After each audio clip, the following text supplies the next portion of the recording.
बिस्मिल्लाहिर्रहमानिर्रहीम। अस्सलाम वालेकुम। रियाया में ये बात बहुत उछल रही थी कि एक ऐसा ताजर है जो कंवारी लड़कियों को शाही बावर्ची खाने में काम करने का झांसा देकर कहीं गायब कर देता है। ये बात हर जगह ही चल रही थी और जब उड़ती हुई ये खबर सुल्तान सलाहुद्दीन अय्यूबी रहमतुल्लाह अलैह के दरबार में पहुंची तो ये बात सुनकर वो बहुत हैरान हो गए। पहले तो इन्हें यकीन तक न हुआ कि आखिर ये माजरा क्या है। फिर सुल्तान सलाहुद्दीन अय्यूबी रहमतुल्लाह अलैह इसी मौजू पर बात करने के लिए अपने वजीर के साथ महवे गुफ्तगू हो गए थे कि अचानक एक सिपाही इनसे इजाजत लेकर अंदर आया और सर झुकाकर अदब से कहने लगा, सुल्तान मुअज्जम, कोई खातून आपसे मुलाकात की ख्वाहिशमंद है। वो बहुत जोर दे रही है कि वो आपसे हर हाल में आज मुलाकात करना चाहती है। इन्हें अपनी दरख्वास्त आपको देनी है। ये बात सुनकर सुल्तान सलाहुद्दीन अय्यूबी रहमतुल्लाह अलैह ने कहा कि मुलाकात का वक्त तो सुबह का होता है, इनसे कहो कि वो कल सुबह यहाँ पर तशरीफ ले आए, मैं मुलाकात कर लूंगा। ये बात सुनकर सिपाही दोबारा वापस इसी औरत को सुल्तान के हुक्म के बारे में बोलने लगा और फिर वापस आकर दोबारा कहने लगा, मुआफी चाहता हूँ सुल्तान मुअज्जम, मैंने इस औरत से ये बात बोली है लेकिन वो रोए जा रही है और बार बार एक ही बात कह रही है कि इन्हें हर हाल में आपसे आज ही मुलाकात करनी है। वो अपना मामला आज आपको हर हाल में गोश गुजार कराना चाहती है। और वो औरत रोते हुए मजीद कहने लगी कि अगर सुल्तान ने आज मेरी बात ना सुनी तो कोई बड़ी आफत आ जाएगी। ये बात सुनकर सुल्तान मुअज्जम और वजीर दोनों ही ठठक से गए और एक दूसरे की जानिब मशकूक निगाहों से देखा। सुल्तान ने सिपाही की जानिब देखते हुए हुक्म दिया कि इस औरत को दरबार में इज्जत के साथ पेश किया जाए। वो औरत जब दरबार में दाखिल हुई तो सुल्तान इसको बहुत गहरी निगाहों से देख रहे थे। इस औरत की उम्र कम अज कम 30 से 32 साल की थी। इससे ज्यादा की वो खातून इनको नहीं लगी थी। वो अदब से इनके सामने आकर खड़ी हो गई और सर झुकाकर सलाम पेश करने लगी। सुल्तान ने सलाम का जवाब सर हिलाकर दिया और इनसे दरियाफ्त किया कि आखिर तुम्हें क्या मसला पेश आया है जिसकी वजह से तुम इतनी ज्यादा रो रही हो और तुम्हारी हालत इतनी ज्यादा खराब हो गई है। इस लड़की ने गहरी सांस ली और कहने लगी, सुल्तान मुअज्जम, मैं बहुत दुखियारी हूँ। मैंने तसव्वुर में भी ऐसा नहीं सोचा था कि आज मेरे साथ ये सब कुछ हो जाएगा। मेरा पूरा घर बर्बाद हो जाएगा, मैं तबाह हो जाऊंगी। सुल्तान ने इसकी बात सुनी और गंभीर लहजे में कहने लगे, लड़की, तुम्हारा जो भी मसला है साफ साफ अल्फाज में बताओ, हमें घुमा फिरा कर बातें समझ नहीं आती। फिर ये लड़की रोते हुए अपनी रुदाद सुनाने लगी, सुल्तान मुअज्जम, हम 2 बहनें हैं। मेरा नाम रुखसाना है और मेरी बहन का नाम फरजाना है। हमारे माँ बाप का इंतकाल कुछ साल पहले ही हुआ है। हम लोग घरों में काम करके अपने घर का चूल्हा जलाते हैं, कभी भी किसी को गलत निगाहों से नहीं देखते। हम लोग 4 दीवारी में ज्यादा रहना पसंद करते हैं। लेकिन एक रोज एक ताजर हमारे दरवाजे पर आया और पानी मांगने लगा। मेरी छोटी बहन फरजाना ने इस ताजर को पानी दिया तो वो मुस्कुराते हुए कहने लगा कि घर में और कौन कौन है। मेरी बहन ने ज्यादा बात करना मुनासिब नहीं समझा और इस ताजर को झाड़ते हुए कहने लगी कि तुम यहाँ से पानी पियो और जाओ, घर का अहवाल जानना तुम्हारे लिए जरूरी नहीं है। वो मजीद कहने लगा, मुझे आसपास के लोगों से मालूम हुआ है कि तुम लोग 2 ही बहनें इस घर में रहती हो और लोगों के घरों में नौकरी करती हो, घर की साफ सफाई करती हो और अपना पेट पालती हो। मेरी बहन ने ये बात सुनकर इसकी जानिब ताज्जुब ज़दा निगाहों से देखा और पूछने लगी, आखिर आप ये बात कैसे जानते हैं? तो वो कहने लगा, मैंने अभी तो बताया है कि आस पड़ोस के लोगों ने मुझे इस बारे में इतला दी है। दरअसल मुझे शाही बावर्ची खाने के लिए एक खादमा की जरूरत है। सुल्तान सलाहुद्दीन अय्यूबी रहमतुल्लाह अलैह ने इस काम की जिम्मेदारी मेरे सर डाली है कि मुझे 3 से 4 खादमा चाहिए जो बावर्ची खाने को अच्छे से संभाल सके और सुल्तान मुअज्जम हर खादमा को अच्छा मुआवजा देंगे और काम पे आने जाने के लिए सवारी का भी बंदोबस्त करेंगे। मेरी बहन तबीयत के लिहाज से थोड़ी लालची भी थी। इसको जब ये मालूम हुआ कि शाही बावर्ची खाने में इसकी नौकरी लग जाएगी तो वो फौरन ही रजामंद हो गई और इसके साथ जाने को तैयार हो गई।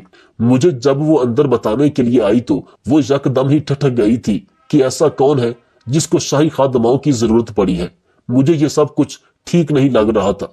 अगर शाही खादमा की जरूरत होती तो पूरे शहर में इस बात का ऐलान किया जाता है और फिर खादमाओं को बुलाया जाता है। ऐसे कौन हमारे दरवाजे पर आकर हमें बावर्ची खाने में खादमा की नौकरी देगा?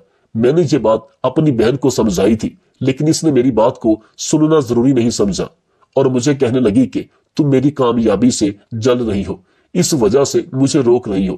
لیکن میں نے اسے سلطان معظم اس دن زور زبردستی سے روک لیا تھا اور میں نے اسے جانے نہیں دیا تھا۔ لیکن اگلے روز ہی پھر وہ تاجر ہمارے دروازے پر آ گیا اور میری بہن کو پھسلا کر اپنے ساتھ لے گیا۔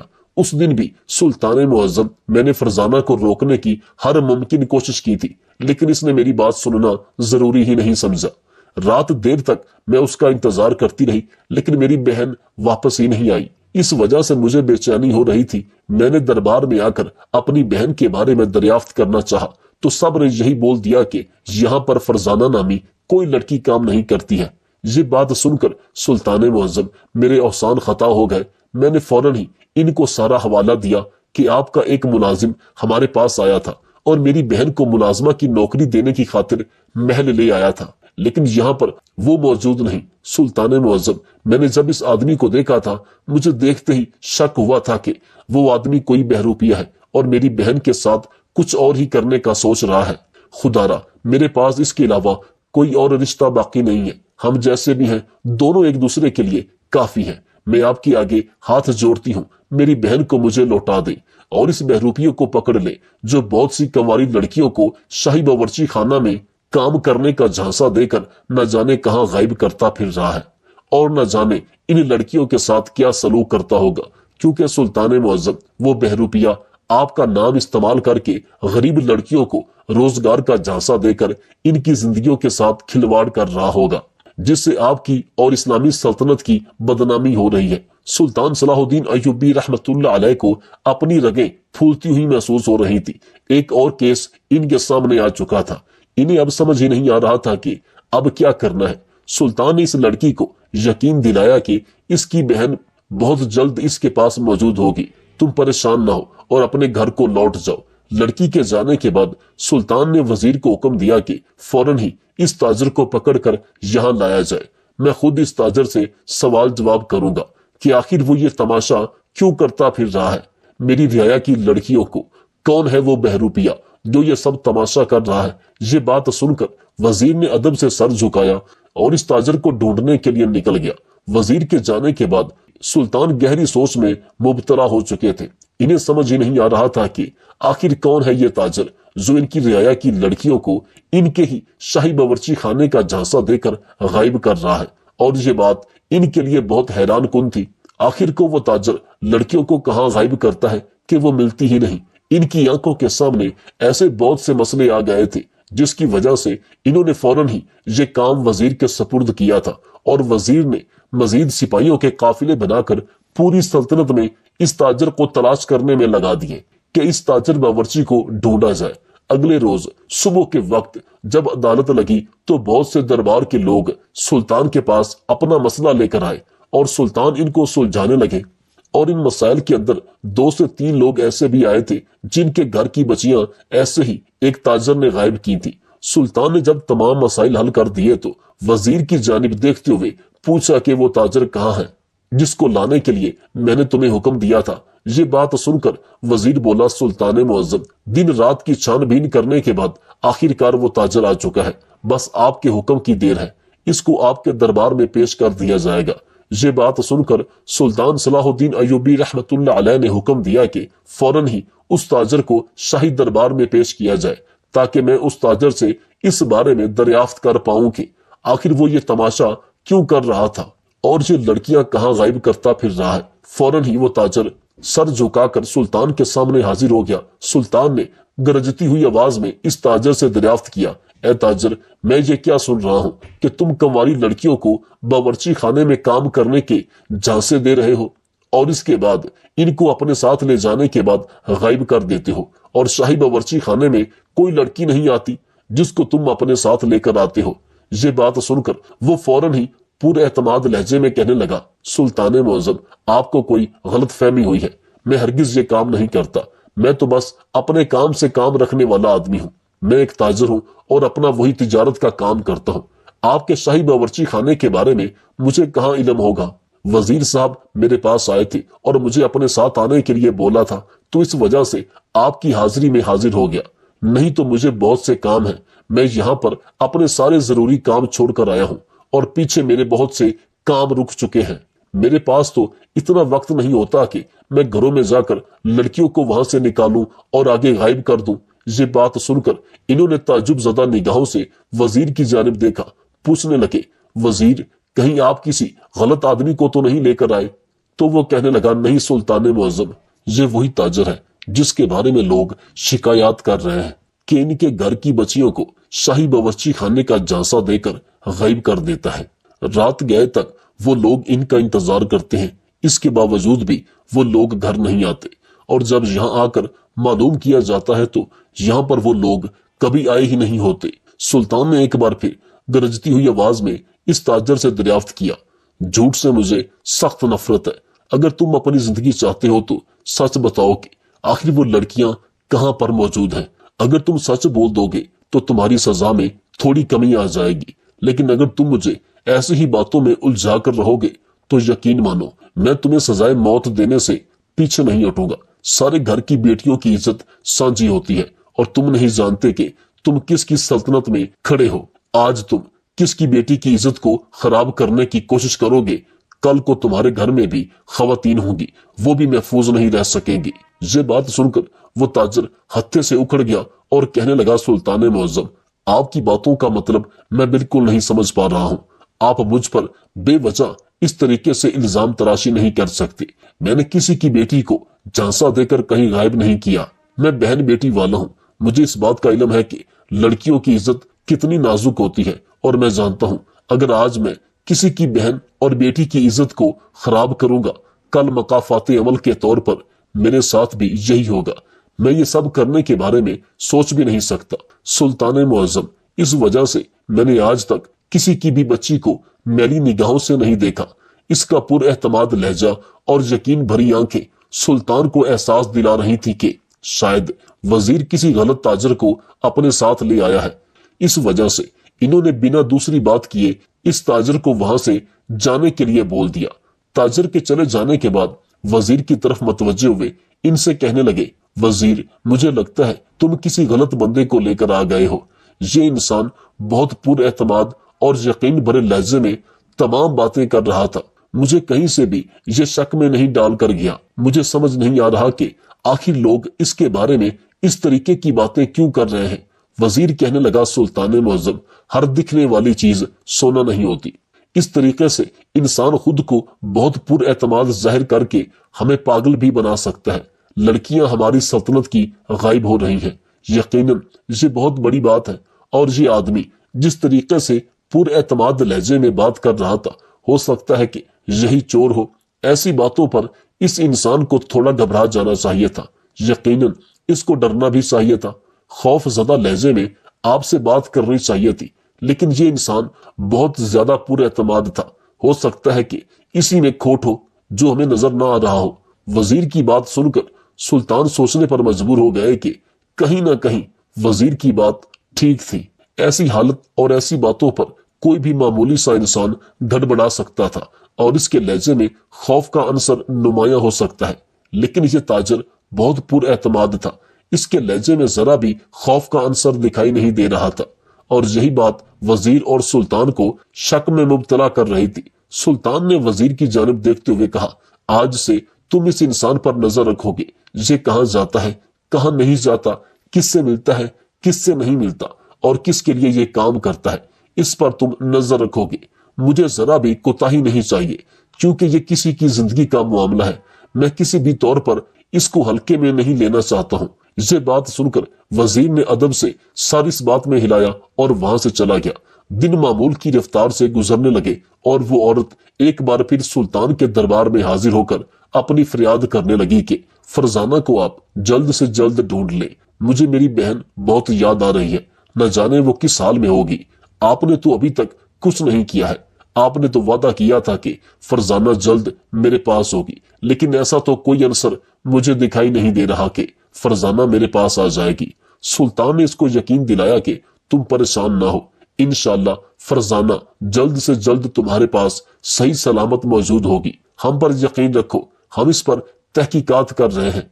आज फिर वो लड़की उदास होकर वहां से चली गई थी, लेकिन ये उदासी सुल्तान को बिल्कुल भी अच्छी नहीं लग रही थी। इनके लिए इनकी रियाया बहुत अहम थी। अपनी रियाया को वो हमेशा अपनी औलाद की तरह मानते थे और आज इनकी रियाया एक बहुत बड़े मसले में उलझी हुई थी।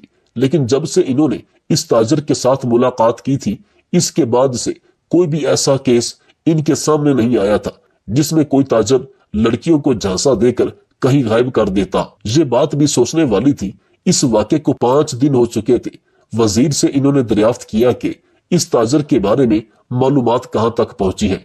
कुछ मालूम हुआ है? तो वजीर कहने लगा, वो आदमी हमारी सोच से भी ज्यादा होशियार है। वो जानता है कि मैं इसके पीछे हूं, इस वजह से अभी तक इसने कोई ऐसा कदम नहीं उठाया जो शक में मुब्तला करे। लेकिन सुल्तान मुअज़्ज़म, आप परेशान न हो, हम जल्द से जल्द सच मालूम कर लेंगे और ये भी मालूम कर लेंगे कि हमारी रियाया की लड़कियां आखिर कहाँ मौजूद हैं। और सुल्तान मुअज़्ज़म, मैं सुबह शाम अल्लाह ताला से मदद मांगता हूँ। एक रोज रात के पहर वजीर बहुत ज्यादा अपने कमरे में बेचैन हो रहा था।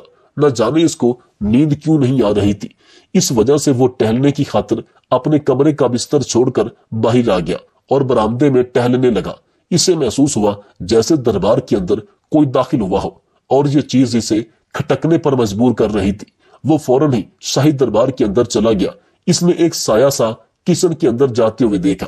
वो भी कदम ब कदम चलता हुआ बावर्ची खाने में दाखिल होने लगा। लेकिन जैसे ही इसकी नजर सामने को पड़ी तो वो दरवाजे की ओट में हो गया और जो मंजर इसने सामने देखा इसके औसान खता करने के लिए काफी था। सामने वही ताजर खड़ा हुआ था और इसके साथ ही बावर्ची खाने की खादमा भी खड़ी हुई थी और वो न जाने इस लड़की से क्या बात करता रहा। लेकिन इस लड़की के चेहरे से ये बात वाज़ेह तौर पर दिखाई दे रही थी कि वो बहुत ज्यादा खौफजदा नजर आ रही थी। थोड़ी देर वो इस तरह से बातचीत करके जैसे आया था वैसे ही चला गया। वजीर ने इस लड़की की जानिब देखा भी, लेकिन वो बहुत ज्यादा डरी और सहमी हुई थी। इस वजह से इसने इससे कोई बात नहीं की और अगले रोज दरबार के अंदर ये बात सुल्तान के गोश गुजार कर दी कि सुल्तान मुअज़्ज़म, रात के पिछले पहर जब मुझे नींद नहीं आ रही थी तो मैं बरामदे में टहल रहा था, जबकि मैंने इस ताजर को शाही बावर्ची खाने में जाते हुए देखा तो वहां मौजूद एक खादमा से वो कुछ बातचीत करते हुए नजर आया था। सुल्तान ने पूछा आखिर वो क्या बात कर रहा था। इस बात पर वजीर ने लाइल्मी का इजहार किया। इन्होंने फौरन ही इस खादमा को भी दरबार में हाजिर होने के लिए कहा और इस ताजर को भी। पहले खादमा से मुलाकात हुई, इनसे पूछा गया तो वो बताने लगी, सुल्तान मुअज़्ज़म, मुझे वरगला रहा था, मैं शायद बावर्ची खाने की नौकरी छोड़कर इसके साथ चल पड़ूं। मुझे बहुत अच्छा मुआवजा देगा वहां काम करने का, जो मुझे यहाँ मिल रहा है इससे दुगना। लेकिन जब मैंने इसको ये चीज करने के लिए मना किया और कहा कि मैं यहाँ पर बहुत खुश हूँ, तो वो मुझे धमकी देने लगा कि अगर मैं ना मानी तो वो मुझे अगवा कर लेगा और हर हाल में उस जगह पर काम करवाएगा। ये बात सुनकर सुल्तान बहुत ज्यादा उलझन का शिकार हो गए। इन्होंने फौरन ही इस ताजर को अपने दरबार में हाजिरी लगवाने के लिए बुलाया। इससे सवाल करने लगे कि आखिर तुम रात को शाही बावर्ची खाने में क्या करने के लिए आए थे। लेकिन आज फिर वो पूरे एतमाद लहजे में कहने लगा कि नहीं सुल्तान मुअज़्ज़म, आपको कोई गलत फहमी हुई है। मैं शाही बावर्ची खाने में क्यों आऊंगा? मैं तो रात को अपने घर में नींद की आगोश में था। ये बात सुनकर सुल्तान सलाहुद्दीन अय्यूबी रहमतुल्लाह अलैह ने फौरन ही अपने सिपाहियों को हुक्म दिया कि इसको घुटनों के बल बिठा दिया जाए और इसको बंदी बना लिया जाए। ये बात सुनकर वो यकदम ही गिड़बड़ा गया और वो कुछ कहता इससे पहले सिपाहियों ने इसको घुटनों पर बिठा दिया। सुल्तान ने कहा, अगर तुमने आज सच नहीं बताया कि तुम हमारी रियाया की मासूम लड़कियों को कहां भेजा है तो मैं तुम्हारा सर धड़ से जुदा कर दूंगा। सच सच बताओ कि हमारी रियाया की लड़कियां कहां हैं और तुम ये काम क्यों करते हो। वो एक बार फिर नफी में सर हिलाने लगा, लेकिन जब सुल्तान के इशारा करने पर सिपाही ने जब अपनी तलवार म्यान से निकाली और गर्दन के पिछले हिस्से पर मारी तो वो यकदम ही होश की दुनिया में लौट आया और सुल्तान के आगे गिड़गिड़ाते हुए कहने लगा, सुल्तान मुअज़्ज़म, मुझे मारो मत, मैं सच बता देता हूँ। सुल्तान ने सिपाही को रुकने के लिए कहा और इसको बोलने का इशारा किया। वो बोलने लगा, सुल्तान मुअज़्ज़म, मैं बगदाद में इन लड़कियों को लौंडी की सूरत में बेच देता हूँ। इस चीज का मुझे बहुत अच्छा मुआवजा मिलता है। ये काम मैं बहुत पहले से कर रहा हूँ, लेकिन मैं नहीं जानता था कि यहाँ की रियाया ये बात आकर बादशाह को बता देगी। सुल्तान ने इसकी बात सुनकर कहा, यानी तुम और भी बादशाहों की सल्तनत में ये काम कर चुके हो? तो वो कहने लगा, जी सुल्तान मुअज्जम, लेकिन मैं नहीं जानता था कि यहाँ की रियाया हर बात आकर आपको बताती है। इस वजह से मेरा काम खराब हो रहा था और मैं यहाँ से जाने ही वाला था। लेकिन उस दिन जब मैं दरबार में आया था तो मेरी नजर इस खादमा पर पड़ी थी और ये औरत मुझे बहुत खूबसूरत लगी थी। मैं जानता था इसकी बोली बगदाद के बाजार में बहुत अच्छी लगेगी, लेकिन इसको जब मैंने इस बात के लिए फंसाने की कोशिश की तो ये लड़की बहुत होशियार थी। इसने मुझे इनकार कर दिया और रात को मुझे आपने देख लिया। वो कहने लगे, मैंने तुम्हें नहीं देखा, मेरे वजीर ने तुम्हें देखा, और सच बताओ हमारी रियाया की लड़कियों को जहां भी बेचा है उन्हें वापस ला कर दो, नहीं तो तुम्हें आज मैं जिंदा नहीं छोड़ूंगा। वो कहने लगा, सुल्तान मुअज्जम, उन लड़कियों को तो मैंने भारी मुआवजे के तहत बेच दिया है, अब कोई भी उन्हें वापस लौटाएगा नहीं, बस आप मुझे मुआफ कर दीजिए। सुल्तान सलाहुद्दीन अय्यूबी रहमतुल्लाह अलैह ने फौरन ही इसकी गर्दन पर तलवार रखने का हुक्म दिया, और जैसे ही इसकी गर्दन पर तलवार रखी गई वो फौरन ही इंसान बन गया और कहने लगा, सुल्तान मुअज्जम, मुझे कुछ वक्त दरकार होगा, मैं जल्दी तमाम लड़कियों को वापस ले आऊंगा। ये बात सुनकर सुल्तान ने इसे कुछ वक्त दे दिया और इसके हमरा 2 सिपाही मुख्तस कर दिए और वजीर को भी इस पर नजर रखने के लिए छोड़ दिया। और सुल्तान के हुक्म के मुताबिक कुछ ही दिनों में बगदाद से वो तमाम लड़कियां वापस आ गई जो शाही बावर्ची खाने के झांसे में गायब कर दी गई थी।